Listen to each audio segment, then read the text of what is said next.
What's up, Jen Kilbourne? Oh my gosh. Hello. Let's rock and roll. All right. All So right. All right.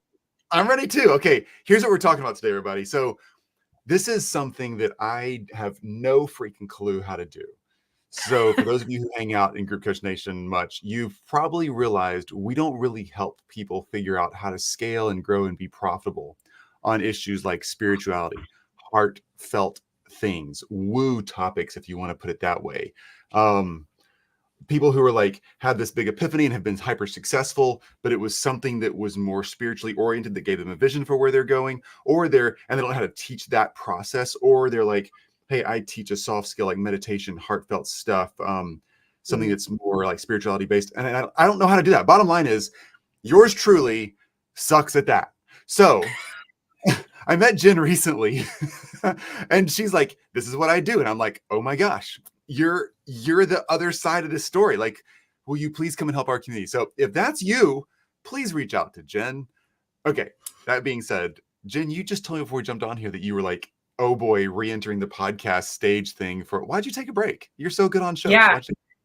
Well, thank you, Chris, for that introduction. So the longer story than we have time for on the podcast, but I have been in the online business world since 2016. I actually built a platform that is targeted specifically for the professional home organizing industry, meaning people who literally start businesses and help people organize their houses. So I created a business program for professional organizers. It's called Inspired Organizer. That company and that course and that community is alive and well and thriving, and it is doing absolutely amazing thanks to the fact that one of my colleagues, Melissa Klug, actually bought the business from me in 2020. So that's a whole story in itself of building and scaling an online course business as a coach. And again, where I started and how it ended and where it is now, like we're all in different phases, but I did become a certified coach and all of that. But I knew that vision of what I had started really deserved a long-term, different type of leader. And so, recently I actually shared for the first time publicly in almost over probably about 3 years that I had been publicly out on a podcast just in the last couple of weeks talking about that transition of leadership from Melissa over to me over the last few years. So I told Chris, I said, I haven't been out in the podcast circuit, in the podcast world for quite some time, because for many years, I was the one hosting the podcast and the face of all the videos and the face of the company. And I have spent quite a few years now just sort of laying low and taking a break and really, really reconsidering and thinking about what my long-term vision is and where I wanted to go. So that explains that comment. Love it. Very Facebook user says very nice. Thank you, Facebook user. Sometimes you can't. It takes a lot, and this is what I say. It's like it's a big emotional load, not just to be an entrepreneur, but to also always be the face and always be, game face on, be show ready. Like, I mean, what you do, Chris, is really, really important. But I think what a lot of people don't realize is how much that consistency and that commitment that you've made to the world, it really comes above everything else. And so at times it's important to give yourself that time to recuperate and sort of relax and say, okay, what do I want to be the face of? And what am I ready for now? So yeah. I love this. This is the real stuff, guys. Like, this is the deep thoughts. It really is. Like, this is what everybody struggles with, but they see people like you and me, Jen, and they're like, but they got it all figured out. And it's all like, I mean, of course, if I had that great idea, it'd be awesome, but you don't know till you know, and you gotta take a minute. Yeah. So true. So true. Yes. So true. Yeah. Okay. So here at Group Coach Nation, all of you know that we help people build scalable, high-ticket masterminds and group coaching programs. But we only do that for people who are in this space of helping people make more money, helping people get their time back, helping businesses or direct-to-consumer people, like figuring out how to teach a businessy type thing or teach high achievers to overcome stuff or whatever. Mm-hmm. We're not good at the woo stuff. And the reason we used to try this out, Jen, we used to actually let people in our programs who were more woo oriented. And we just we struggled to figure out how to get them profitable. Because I mean, when you're selling, let's be honest, when you're selling like make more money, it's easy to put a price tag on that. When you're selling be heart-centered, have purpose, whatever you want to call it. It's hard. Like, it's more valuable than the money, but it's, yeah. I have no freaking idea where to go with this conversation. So Right. Good. Good. it's your So I'll tell you podcast. this, Chris. Hey, well, thank you, by the way. In that time of me laying low and taking on some different clients and for a while, I'll be honest, in sort of letting Melissa take charge over my former business that was absolutely my baby. That was a lot. It's a lot to kind of see it out in the world. It's doing its own thing. And I did for a little while say, hey, whether I was saying it to the universe or just saying it to myself, I said, right now I want to do something that has absolutely nothing to do with organizing. And organizers and home organizing and the business of it is a very practical, hands-on matter. And so I literally went 180 degrees in the opposite direction as I had a client fall into my lap who had become again, there's a lot of different ways to talk about this, but she had a really traditional religious upbringing, had started to be exposed to some different like alternative spirituality ideas in her late 40s. She's now like in her mid 50s, and she had started, there's a spiritual gift known as channeling or direct voice channeling. There are some really popular people in this space. If people are familiar with like Cryon or Abraham Hicks, if that's something that resonates with your listeners, she had begun doing that same thing and starting to do that in person and in small groups. And so the way we got connected, she actually had reached out, and she is local to me. So in our network, we have some friends in common, and she was looking for advice on social media. And that is not what I do. That's not what I was doing for people. I was really working behind the scenes on helping them, on helping other people turn their intellectual property into courses and do the whole scalable online business thing. But when I came across her, I thought, now this is an interesting challenge, because like you said, Chris, I had never directly worked with somebody like this before, but I understood what she was trying to accomplish. And I said to myself, I was like, well, if she's going to do it, I understand completely the mechanics of how it has to be done. And it's not through posting on social media, which is what, of course, that was her initial sort of inquiry. But she, long story short, I was able to just sort of like kind of propose back to her. I said, how about this? If you are clearly very serious, like in a very like go big or go home way about her mission and about the message that she wanted to share. And I could really see that she had that very powerful presence about her, even in a group of like 3 people that she was meeting with in person. And so my goal, and all I ever had to get her to see, was if we can just bring this online in the right way and build some, of course, there's going to be like a lot of free content that she wants to share, and she still does. This is a year and a half in now. But we didn't wait until she had a certain number of followers or had been channeling for a certain amount of time. We launched a book for her. We launched a signature course for her. She basically essentially provided me all of the like a lot of different types of content, and I helped her hone down what her message was. Like this, there are so many things that you can say when we're talking about like personal development or spiritual development. Of course, people can really dive into the rabbit hole with all of her content because there's so much. She's a very prolific creator. But what I said to her about monetizing it was, when you offer these different levels of ways to go deep with you. Now, even a book is a way to kind of go a little bit deeper with you for people to get like your general philosophy and everything. But I said to her, when you create a course, that you want to have something that is structured and something that gives somebody something, even when it is just personal development, and we're not promising that they're going to directly make money off of it or directly experience any particular result from it, other than that people who had grown to love her had a way to go through her material and her teachings in a very structured, more intimate way. Yeah. So that program, that signature program, now is going to become like, she can offer it as a group-led product where we're not just, I mean, that course she can sell, and we sell that Oh, course yeah. all the time. Like every single week she has people coming into that program. But now we are having like a group version where we're taking people through it live, and she can lead Mhm. more Zoom calls, and she really enjoys doing that. But the key was almost from the very beginning was that we had to have something that people could purchase. And we're talking, this is like a $500 Yeah. product, But she not had to be able a to cash crazy. flow. Yeah. Yes, we had to be able to monetize it from the beginning, so that, and I said to her, because here's the thing she got with me. She got she got someone who had been in online business long enough to have made a whole bunch of mistakes, and to have accidentally at some point set it up. Even for myself, even for people who I was teaching business to business, there were some early mistakes where, you really want to help people, you really want to answer questions. And so I had sort of gotten myself into this situation where I was like, I feel like I'm running a free hotline. Like, this is not good, and people were taking advantage of that, and they weren't going into like the paid resources. And so with her, I was able to like exactly implement everything I wish I had done with my previous company, which, by the way, I did Mhm. end up fixing those issues, because otherwise I wouldn't have been able to sell the company.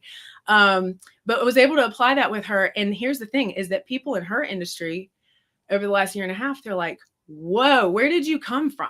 That's How great. did you grow so fast? How did you Mhm. become so beloved and have so many people who are just like, I mean, and granted, she's the one doing the work. She's the one who has that.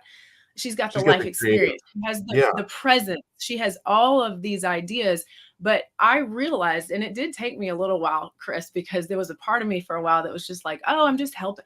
Oh, I'm just helping her because, of course, I'd grown to love her and we work really well. But I didn't think that this was going to become my business direction.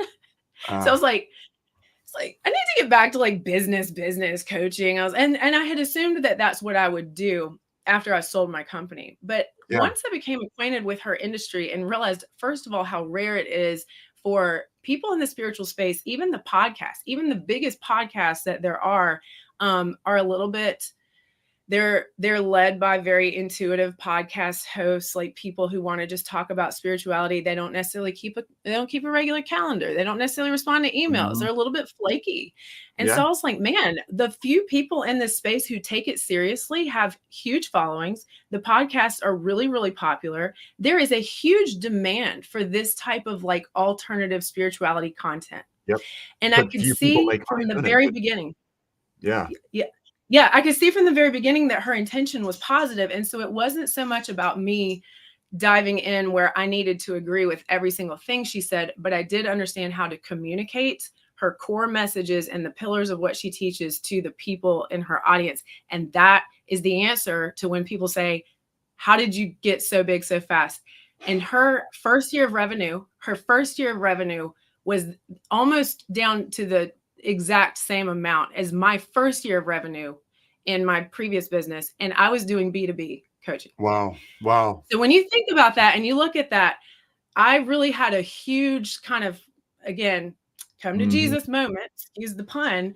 I was like, why would I run away from this? I'm like, there's so many people in this space who have said to me that they need me Yeah. and have asked me how she's doing what she's doing. And I'm, not that I'm trying to withhold any secrets, but I didn't have enough time on in my Yeah. calendar to take on another client like her. And it has some other things going on. And then I was like, wait a minute, I should be teaching more of these people, because there are a lot of up and coming people in this same sort of spirituality Mhm. genre that they're starting to get it, Chris, with like the whole like, oh, it is possible to monetize spiritual content, It and it's is. necessary. Let me pause for because you just Yeah, opened a can of worms there that's really good. good. The It is possible to scale, it is possible to profit. It is like in I'm so glad, Jen, that you are in this space because again, we don't know how to Thank do this. The you.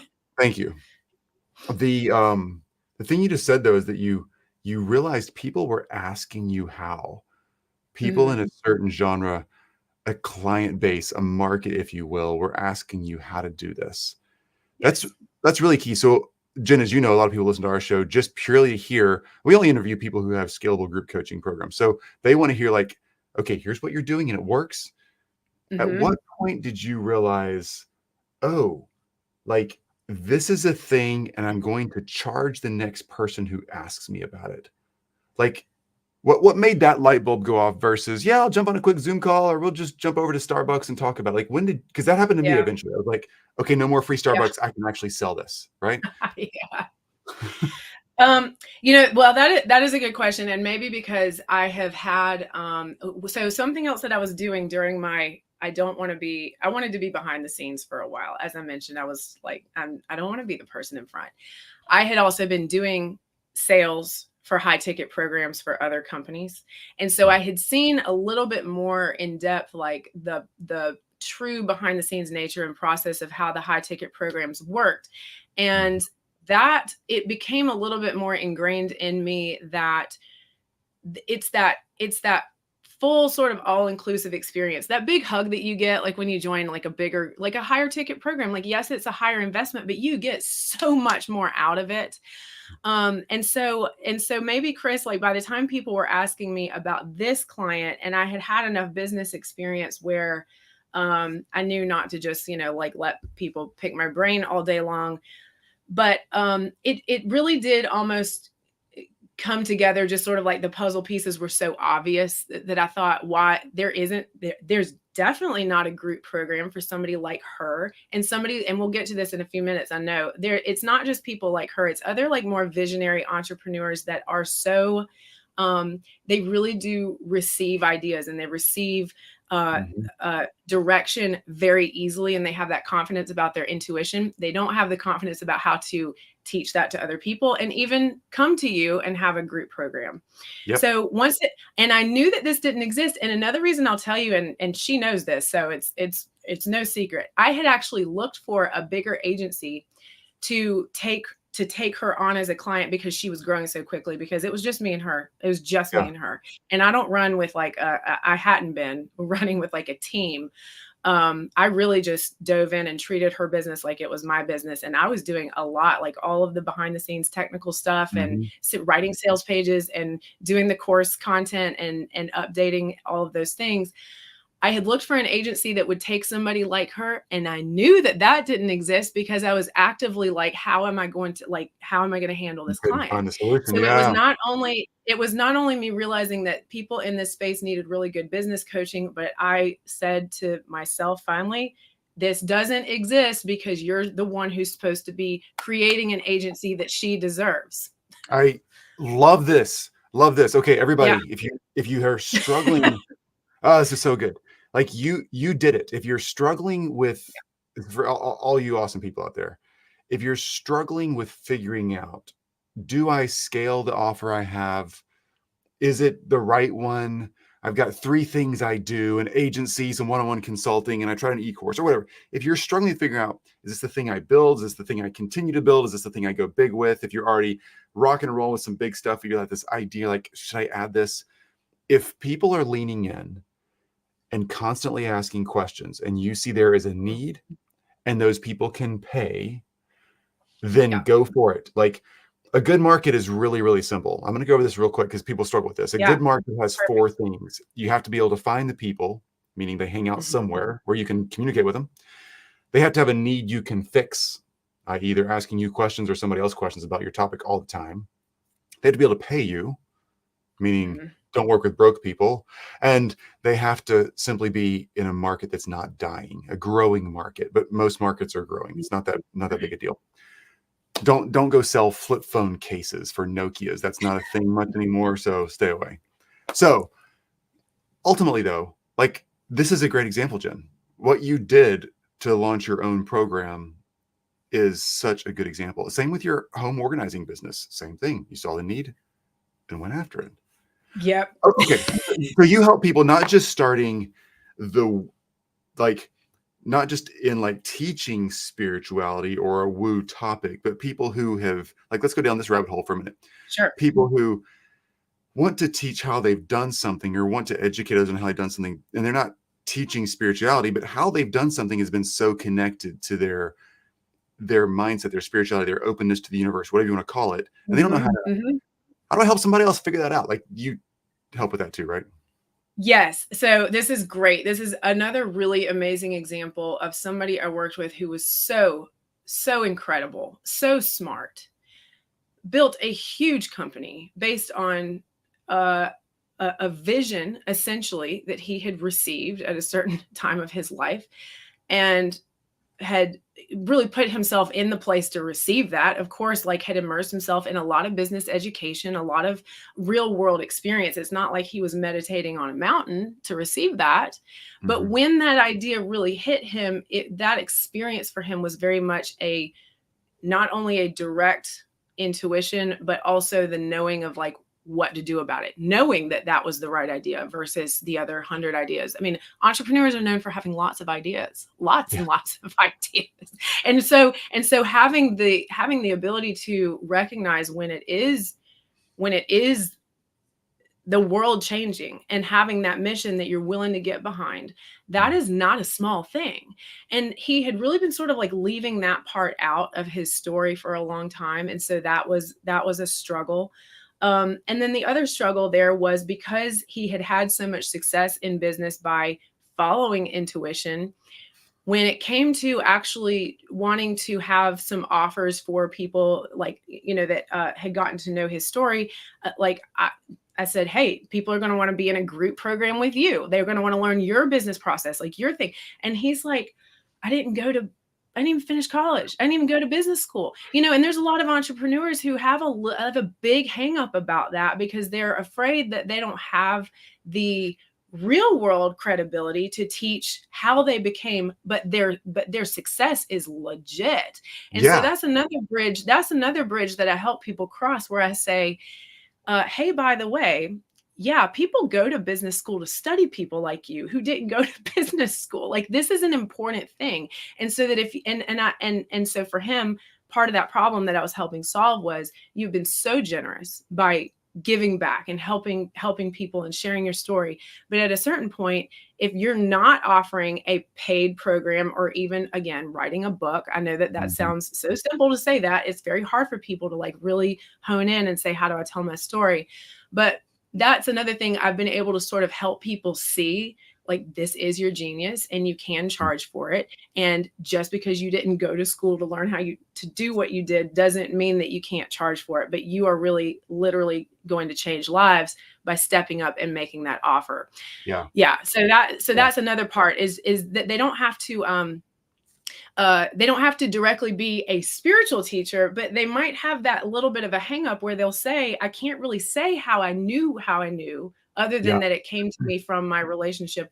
Either, again, doesn't matter what word you use, like inner guidance, spirit guides, whatever, Holy Spirit, God himself. Like, it doesn't matter what language they use. That doesn't bother me. I'm just trying to help them see the value of that and to communicate that to the world. That's so good. This is such a big problem. Like, I mean, we have these, Jen, we have these just informational, get to know you JV podcast connection calls once a week or so.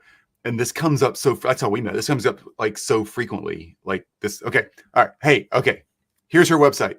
I got to let me, before I forget, everydeer.com, not like as in the ones in the woods, but the ones like Dear John. So That's right. And you know what, Chris?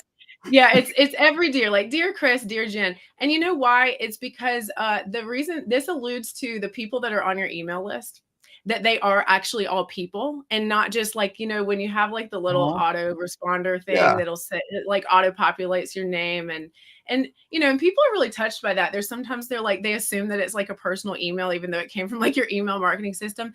And I thought to myself, when I came up with this name, I said, I want this to be built around the idea that your audience is not just like the number of subscribers that you have. This. Yeah, right? I love it. It's very, but we don't need to lose the automation. We just need to like marry that with like, hey, this still sounds like it came from Jen. It wasn't written by a robot. I do intend for it to have that personal connection, even though, yes, it's going out to 10,000 people. Sure. Like, or it was written by a robot, but it still sounds like Jen. That's cool too. Yes, and how to do that. Yes. Yeah, right. Okay, so everydear.com. If you're listening, it's everydear.com, everydear.com, to go hang out with Jen and find out more about, like, if you got this whole like woo or spirituality thing, if that's a big base for you, you're trying to figure out how to scale and profit with that as part of your story, and how to teach that, or how to navigate your clients through the process, all that stuff. Like, Go see Jen. Group Coach Nation does not know how to help you. Okay. Please do. I want like, I'm like, the weirder your story is, the better. That's what I love. So like, don't be afraid. I'm not a scary person. I'm like, come on over. Like, we'll make it all make sense. And Really. people who have that weird story think that doesn't connect to anybody else, but oh my gosh, no. Like the more niched we all are, the more profitable we all become. And for you Yeah, and your clients, we help them more. So be you, lean in, get the help you need. Yeah. Love that. Yeah. One more question, Jen. You have a scalable coaching program around this. I know you do different kinds of work, one-on-one, all this stuff. Why did you, just simple answer, we got to go in a second, but why did you choose to build a scalable program, like versus working one-on-one with people or whatever? Yeah. Well, first of all, that's I mean, great question, because it's clearly more than just that. Like I said, I literally can't take other clients like my channeling clients because again, I knew that wasn't necessarily my business model for forever, but I knew that's what she needed. And I knew I needed to do that. I needed to jump in there with her, because if I was ever going to ever teach anybody else how to do it, I knew that I needed to be like a beginner's mind and really jump in with her and sort of test some things and see what worked. But I have really developed a really great process that I think would shock people on how quickly it works to really figure out, especially when you're somebody that has a million thoughts a minute, or you do teach other people something sort of abstract like enlightenment. I'm just using that as an example. Yeah. And you think to yourself, what is my book supposed to be about? What is my course supposed to be about? If I do a membership, what should that be about? If I do a group program and it is again moving towards higher ticket, even if it's not literally traditionally higher ticket, what would that be like? Those are overwhelming questions. Like we need, yeah. So why did you decide to build? You got a process, but why did you decide to go group instead of one-on-one? What made the decision for you to say, I want to have a group instead of one-on-one? Oh, totally. Yeah, because I mean, the real answer, Chris, is because I know that when I realized that my skill set was this unique and that I might be the only person on the planet who's willing to deal with how challenging this group of people can be, I said, if I don't help as many people with this problem as quickly as possible, then I would be literally directly responsible for holding back like spiritual and personal development and some of these alternative formats that people need to hear for the entire planet. And I don't, and like I said, I had been laying low for so long, it would have been much easier for me to figure out literally anything else to do. But this became a new mission for me that I was like, I can't not do this. And so a group program is the fastest way to do that. It gets people all in one place where we can like just jump in and talk. I mean, I'm, going to be running coaching calls, of course, in addition to the program content. But I want people to also see that there are other people like them, because in this particular space, you really do feel like you're an alien in your own life and in your own family, because nobody else is going to understand the stuff that you're talking about. And I have a gift for understanding it, Chris. I love the weird. I love the woo. I love the highly technical people. I just say, come talk to me. I will help you communicate this. And so, so I would say it comes down to service, the answer to your question. Yeah. I want to leave it at that, because that's why we're all doing this. I bet that really is it. By the way, we're doing this to make money too. Let's just be honest. Everybody listening to this is an entrepreneur in some form or fashion. Absolutely. There's nothing wrong with that, any of you. You got to make money. You got to be profitable. But here's the thing. If you don't make money, you won't be sustainable to give back. If you don't have a primary heart for giving back to other humans, you will burn out. Like the two things have to go together. That's why Jen is here today to talk about this. Thank you, Jen. Thank you so much. Thank you. And thank you I'm glad that you knew that this was a little bit difficult to talk about, because it allowed me, it allows me to address a group of people who I do not believe are being well served by other business coaches in the market. And my way may not be the only way, but it's working. And so we got to do something about that. And I'm here for it. So thank you. Appreciate it. All right, everybody, go see Jen Kilbourne at Every Deer. That's DEAR, everydeer.com. Jen, thank you again. Everybody out there in Group Coach Nation, as always, do work to get results, but please do the right work. Don't go build a hustle lifestyle. You can do this. Yeah, right, Jen? Yeah. Thank you. Yes. Don't hustle. Just do the right work and get your life back. That's right. All right, guys, we're checking out. Y'all have a great one. Do the work, get the results.